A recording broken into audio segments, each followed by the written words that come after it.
Ըստ էության առաջին անգամ Հայաստանը նպատակաուղղված ձևավորում է տնտեսություն ելնելով տարածաշրջանային կայուն խաղաղության պայմաններից։ Խաղաղության օրակարգը արմատապես փոխում է տնտեսության կառուցվածքը, մրցակցային միջավայրը, լոգիստիկան եւ արտահանման շուկաների հասանելիությունը, ստեղծելով զարգացման բոլորովին նոր հնարավորություններ։ Այսինքն մեր Հայաստանի տնտեսական եւ ինստիտուցիոնալ վերափոխման դոկտրինը նաեւ պայմանավորված է տարածաշրջանային եւ արտաքին քաղաքական այն նոր միջավայրով, որը ձևավորվում է Հայաստանի Հանրապետության շուրջ եւ խաղաղության բանաձևը, խաղաղության պայմաններում տնտեսությունը նույնպես որոշակիորեն պետք է վերափոխվի, դիրքավորվի, ինչը հենց այս օրերին մեր աչքի առաջ տեղի է ունենում եւ իհարկե հաստատված խաղաղությունը եւ հաստատված խաղաղության ինստիտուցիոնալացումը մեր առաջնահերթությունների շարքում է, որը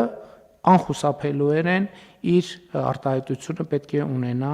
նաեւ տնտեսության մեջ։ Հաջորդ նրբությունը այն է, որ պետությունն իր վրա է վերցնում ակտիվ եւ պատասխանատու դերակատարում կենսական նշանակություն ունեցող ենթակառուցվածքներում, էներգետիկ, տրանսպորտային, ջրային, թվային եւ անվտանգային համակարգերում, միաժամանակ ապահովելով պետական սեփականության թափանցիկ եւ տնտեսապես հիմնավորված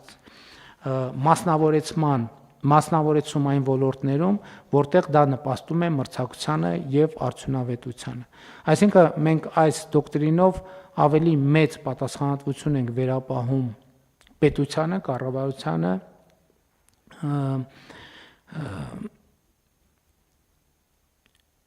ստրատեգիական նշանակության կամ կրիտիկական ենթակառուցվածքների կառավարման գործում միևնույն ժամանակ չբացառելով, որ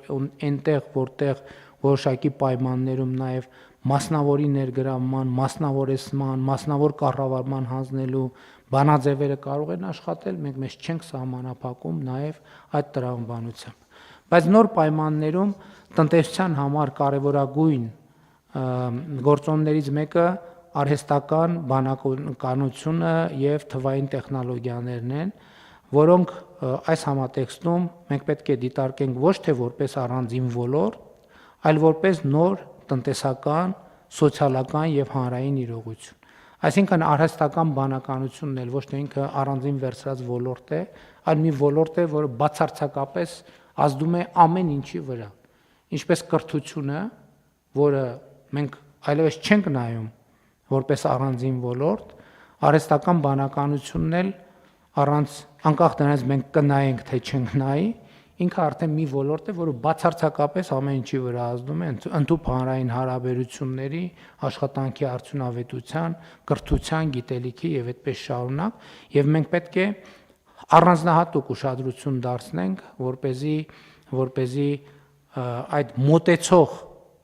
ալիքը ոչ թե սպասենք, որ մոտենա այդ ալիքը, այլ մենք ինքներս նախապատրաստենք, այդ ալիքը բերենք որոշակի կառուցակարգերով, ինտեգրենք մեր կյանքին,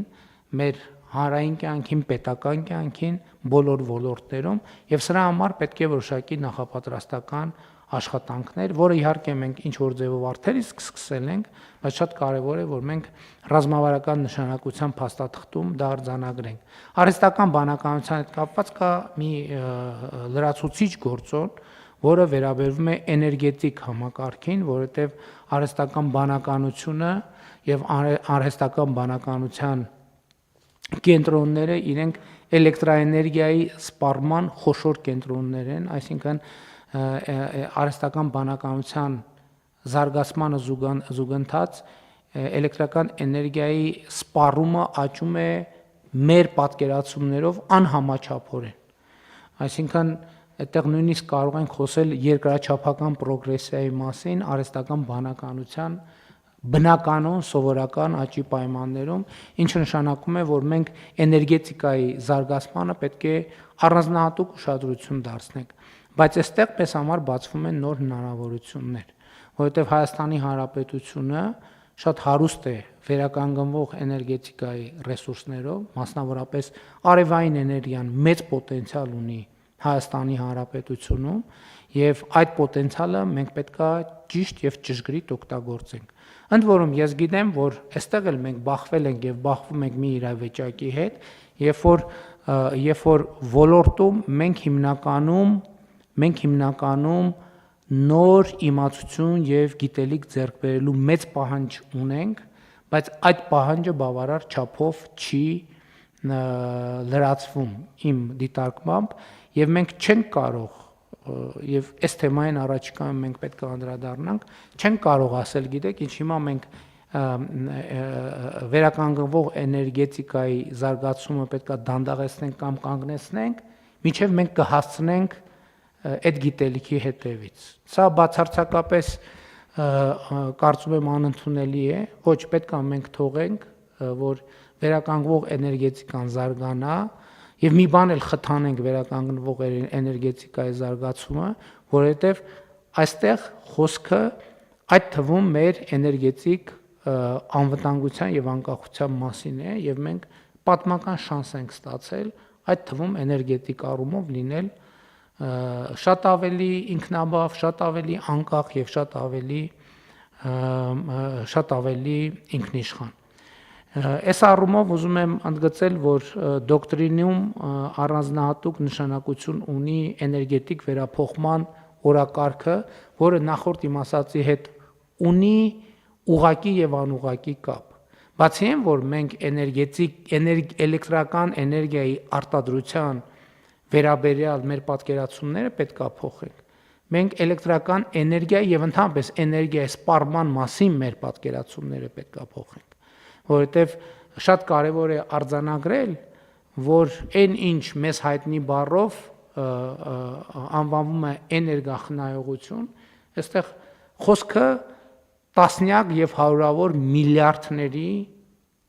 ռեսուրսներ ազատելու եւ այդ ռեսուրսները զարգացման այլ ոլորտներում ներդրելու հնարավորության մասին է։ Հիմա չնայած աշխարհում այլևս էներգախնայողություն արտահայտությունը չի օգտագործվում, որովհետեւ դա արդեն համարվում է հնացած արտահայտություն։ Այլևս խոսվում է էներգետիկ վերափոխման մասին,